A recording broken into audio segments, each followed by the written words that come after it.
Good evening, ladies and gentlemen, and hello, Ding Black. Good to see you on tonight. All right, it is Sunday, and we are so close to the election. Y'all, this is the Hillbilly Think Tank, and I'm coming at you live from Tunnel Hills in Hardin County, Kentucky. And I am the educated hillbilly. No, that's not an oxymoron. Don't call me a moron. There have been educated, erudite, and emancipated folks here in Kentucky ever since my kith and kin came through the Cumberland Gap with Daniel Boone.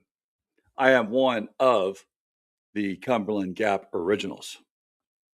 So, y'all, in order to keep life, liberty, and the pursuit of happiness for our nation, we've got to make sure that our votes cannot be bought by corporations. And yet they currently are being bought by corporations, by folks like Musk and his Tesla, by Palantir and Peter Thiel, sorry. We have got to push back. So let's talk tonight about what this means. When Citizens United was the ruling that the Supreme Court gave a decade and a half ago, they made it possible for corporations to pump all the money, the dark money that they want, into political campaigns to buy off politicians. And it's completely legal. Nobody is doing anything anymore to stop this. It was Senator McCain and Senator Feingold that came up with a law that would prevent dark money and ads into being something that inundated us, up to 30 days before an election. After that 30-day mark, they couldn't come out and spread lies about each other in ads. And they had to reveal how much money they were spending, corporations were spending, other PACs were spending. So this all came crashing down when the Supreme Court made its ruling for Citizens United, stating that corporations are people too. And, I've never had a sip of bourbon with a corporation, but here's one to you, the non-corporate folks. We have got to turn this around if we're going to wrest back power from the robber barons. And we're again in the same situation we were in when the robber barons were completely ruling who would be on political parties' tickets. So let's look right now at what unfettered access to politicians is giving us and the type of grift that we're experiencing as our folks that want to be elected or that already are elected and want to hold on to their seat. Let's look at what it is giving us. What are they getting out of it? Well, number one, they don't have to think about us when they make their decisions. They can think just about their special interests. And we know that Diaper Don said this quiet part out loud. And then he doubled down on it when he was asked about it. So after making the statement that he did not think about the financial situation of Americans, when he's making negotiations overseas over making a deal with Iran about opening the Strait of Hormuz, he said, not even a little bit does he think about our financial situation when he's making a deal there. And then he just doubled down here in this interview after that statement. Well, they wanted to see, if he actually meant what he said. And this is, again, he got a chance to have a do-over on Fox. And nope, he used his little interview on Fox to do it again and to double down. So Brett Bauer played Trump the clip where he was asked whether Americans' financial situations motivated him to make a deal with Iran and open the Strait of Hormuz. Trump's answer was blunt, not even a little bit. He added that he does not think about Americans' financial situation when making that call. Baer offered the escape hatch. Trump did not take it. He called the line a perfect statement and said, I'd make it again. Now, say it plainly. When a president is weighing war, oil routes, gas prices, and household pain, the answer cannot be, I don't think about anybody. That is governing as if, us ordinary citizens and our pain isn't anything but white noise that helps him sleep at night. So, this right here is what we've got to think about as we head to the polls. I already voted in the primaries, but if you haven't, I plead with you to vote in the primaries. Now, I'm not being primaried in the election that I'm running for, so I will be on the ballot for District 3 magistrate here in Hardin County in November. But we need to seriously consider every single ballot possibility that we have. We need to consider every person that's on that primary ballot. Are they going to be a shill for corporate interests as Diaper Don is? Or are they going to stand up for regular American people? And are they going to think about our pain and our suffering when they go and negotiate regulations, laws, and all the other negotiations that they're involved in as governing officials? If we know that someone is a trust fund baby that doesn't care about us, we should not be putting them on the ballot. That's what we've got to consider. Well, let's look back a little bit. During the last term of this current president, when he was number 45, we had a chance to consider, regulating dark money. And what did we decide to do? Supreme Court was having to decide whether it would overturn Citizens United or not. Well, first, here's what happened back then, if you don't remember. It's only about 9 years ago now. Of our election system, but that is now dead in the Senate, and Majority Leader Mitch McConnell is not going to take that up. So tell us more about H.R. 1. What are the provisions within that law which would maybe have some of the reforms desired by these people? So it focuses a ton on transparency. So basically, companies, how much they have to, solicit versus how much they do now, and give the American people like a true outline of how much they're really engaged in the political system. Now, let's think about that. If they had been regulated, this has succeeded these years ago, they would have to be responsible and transparent and let us know exactly how much they give each political candidate, each political party. You would know which brand it is that is bringing you a bill that goes before Congress. It might as well just be as if a politician is a NASCAR car and you have all these sponsors plastered over that politician. as they go by us. If we actually had clear and transparent regulations regulating politicians, that's what we would have. But we don't have that. They made sure that we couldn't get that. Right now, you see a lot of top line numbers. There's super PACs, there's PACs, there's different mechanisms that are going into elections. And then, of course, the fact that trade associations can give as well as companies. So that's basically a big company can give from their PAC and then give a trade association money, and then a trade association's giving from their PAC as well. So there's all of these lines going into giving to campaigns. And so it would overhaul that to make it so that the American public would, I think, understand a little bit better where the money is coming from, and also curtail some of that spending. And so do we expect any actual movement on this, or is it just the 10-year anniversary?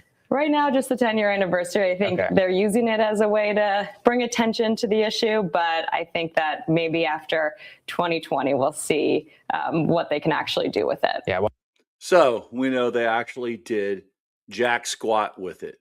That just ended up being a 10-year anniversary. And here we are 6 years later after this report, and nothing has happened to turn around Citizens United. So until I can have a drink with the corporation and sit down and have a drink with them and discuss, their child's last birthday and my child's last birthday, Citizens United is an absolute farce. And worse than a farce, it is corrupting our government and our government officials. And it's allowing the wars like we have right now going on to go on unfettered. And we cannot abide this in democracy. If we want a democracy and a republic, we must turn the tide on this. We must put people on our ballots in November that will actually fight this.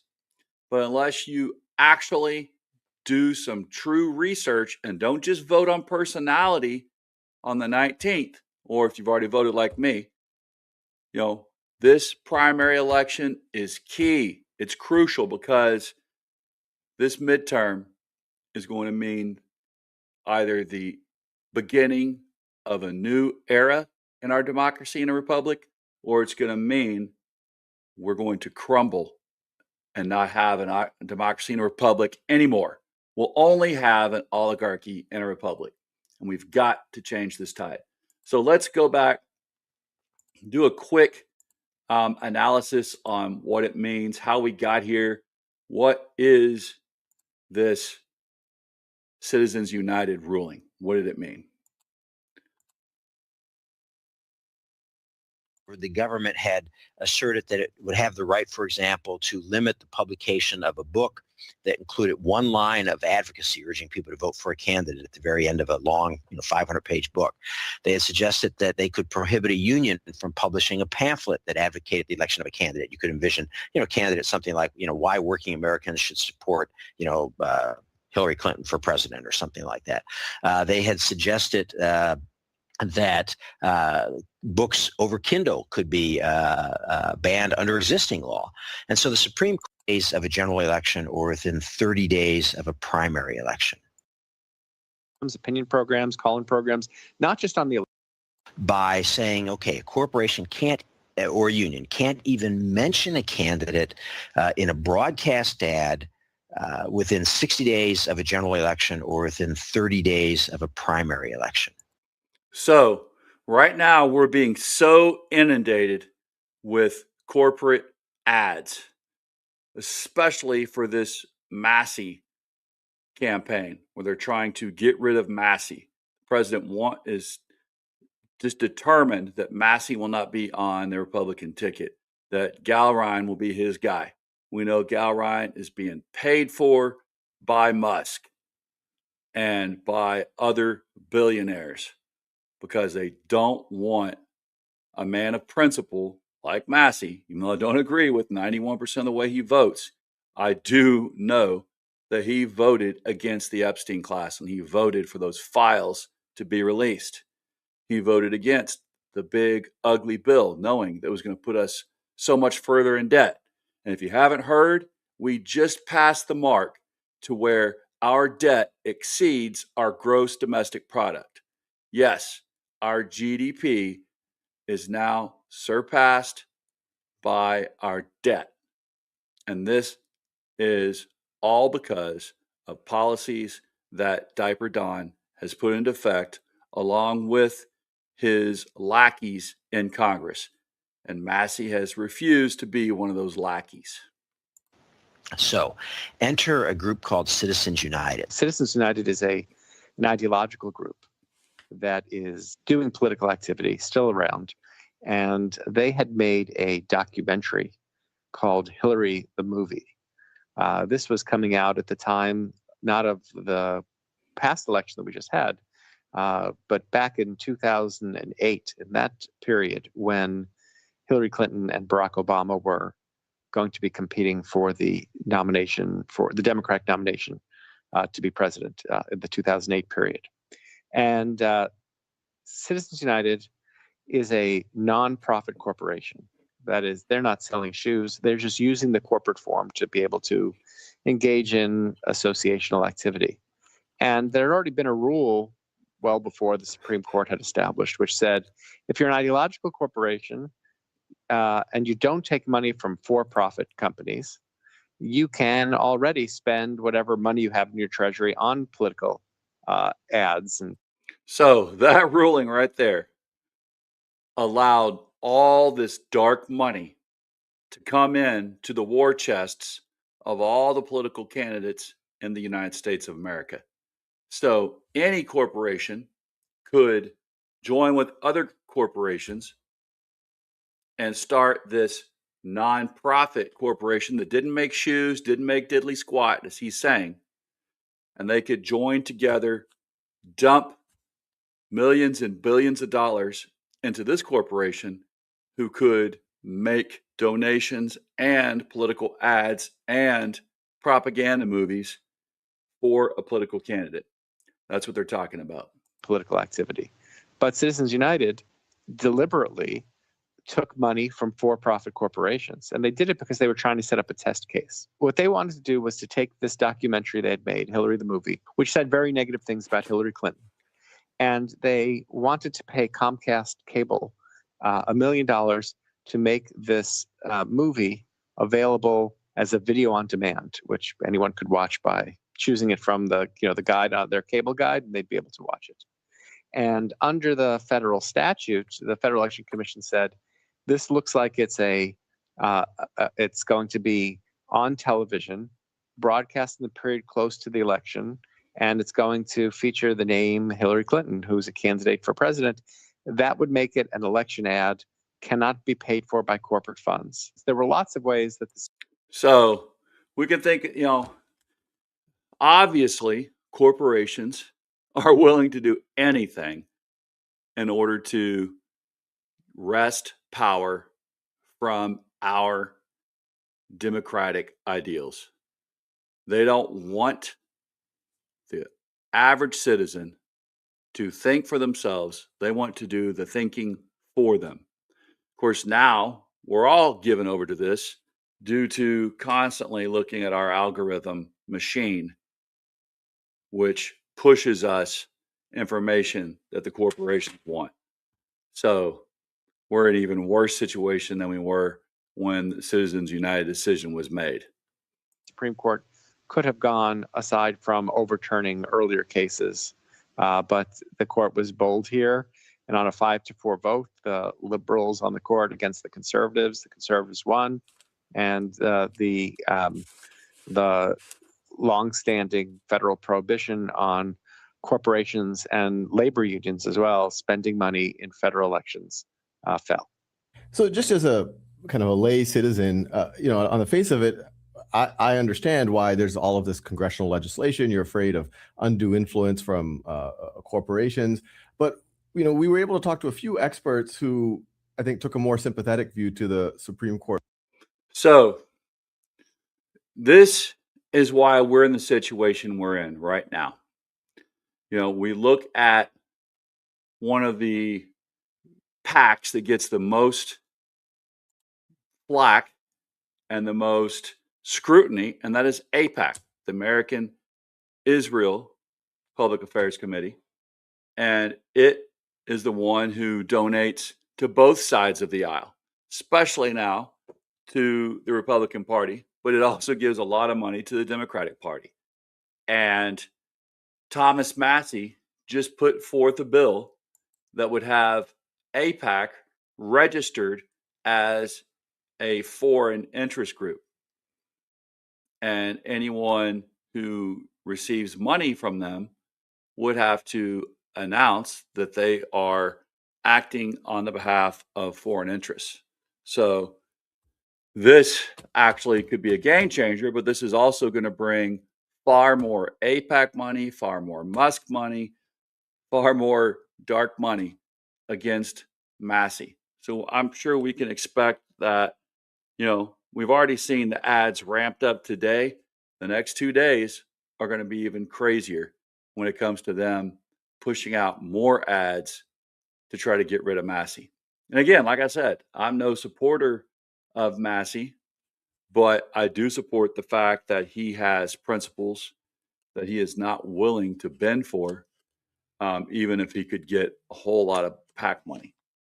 So, all right, let's take a little break, watch some puppies, and we'll come back and look at some more examples of how we got where we are and what we're now seeing coming from all of this PAC money, and ask ourselves, how can we get out from underneath this monster? Because that's the thing I think most of us are worried about. We see what's going on. Well, how can we do something about it?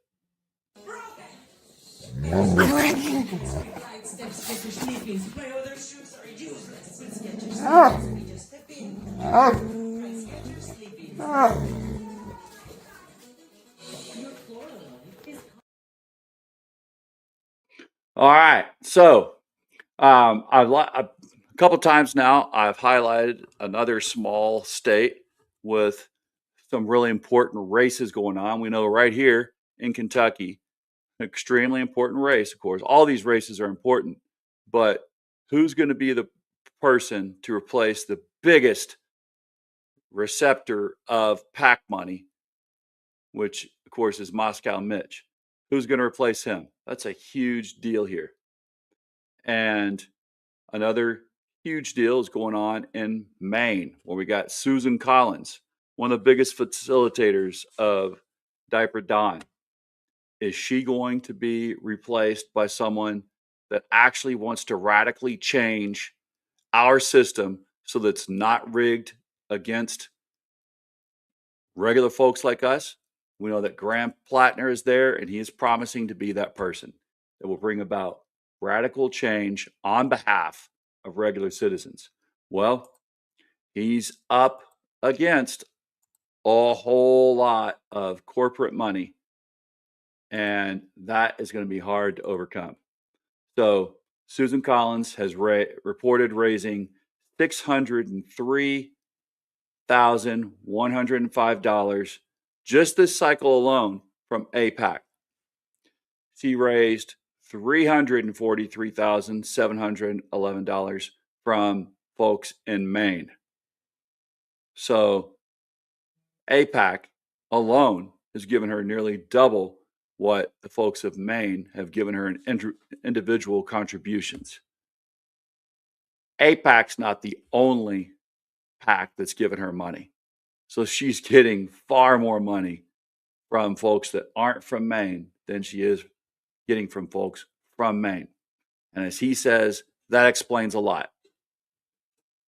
If you go and look at who is running against all the other candidates in this state that aren't taking money from AIPAC, you're gonna have also an eye-opening experience.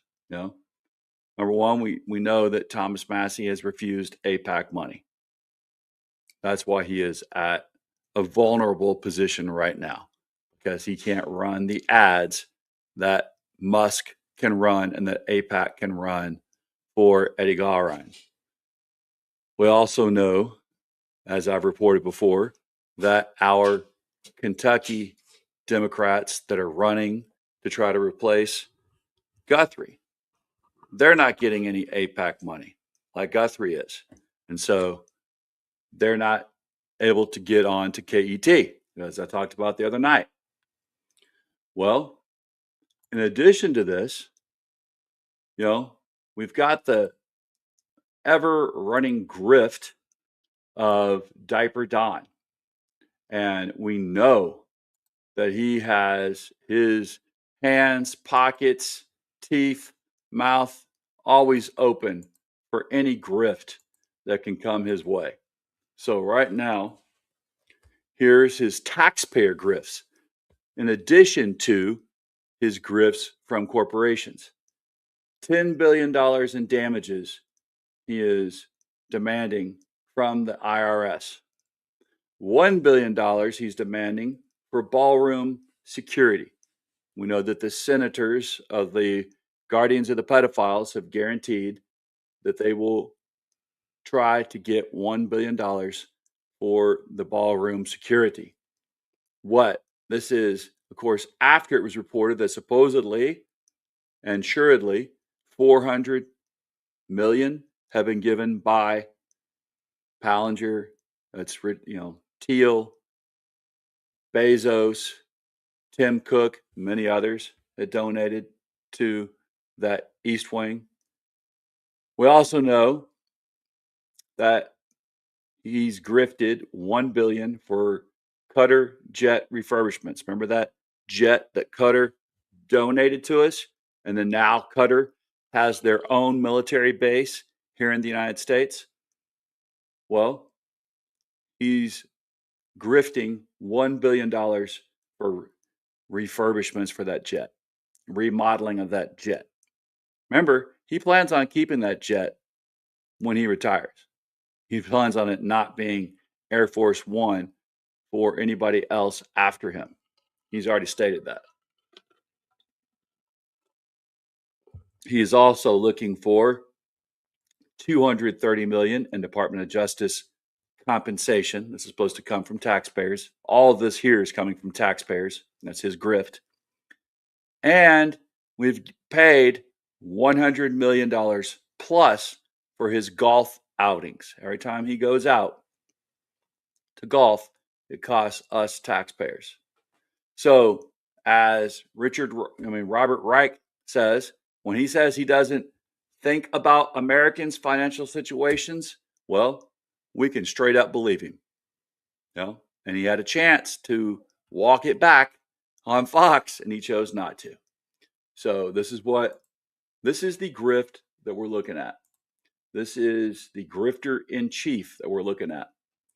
And, we have a chance right now to go to the polls, elect folks that will be on our ballot in November. We got a chance to choose during these primary elections folks that will be on our ballot in November that we know will serve our best interests, our financial interests as working Americans.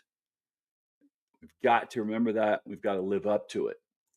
So in addition, let's look at, again, I've given you quite a few sources for all of this. And one of my favorite sources, OAF Nation, also is reporting on the fact that $1 billion is what this White House and the Senate are looking for from taxpayers. And again, Senate Republicans are seeking $1 billion in taxpayer money for Diaper Dan's White House ballroom project. I say, since it's, courts have said that he had to cease and stop the construction of it, that they make him out of his own pocket pay for reconstructing that East Wing to exactly the way it was before they tore it down. That's what I say. That's what will teach this grifter in chief that he better stop grifting off of our taxpayer dollars.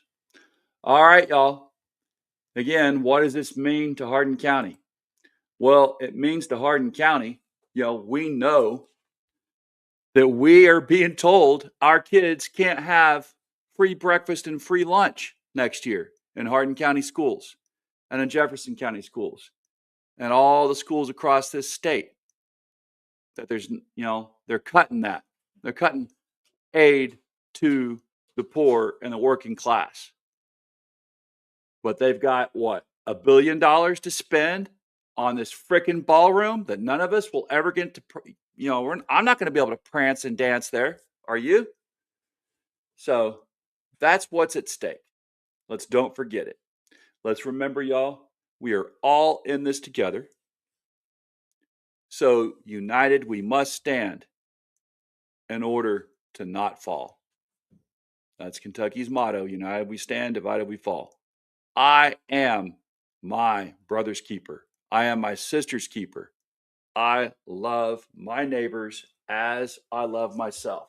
So, as I start off the new week, I'm going to make sure, hey, if you need a ride to vote on Tuesday, you can call me, 606-253-9885. I'll give you a ride. If that's what's holding you up, keeping you from voting in the primaries, give me a call. I'll come get you. I'll give you a ride if you're here in Hardin County. All right. Hope you have a great week. Remember, everyone deployed. Bless your corazon and have an amazing week. Keep your powder dry and stay frosty, Hardin.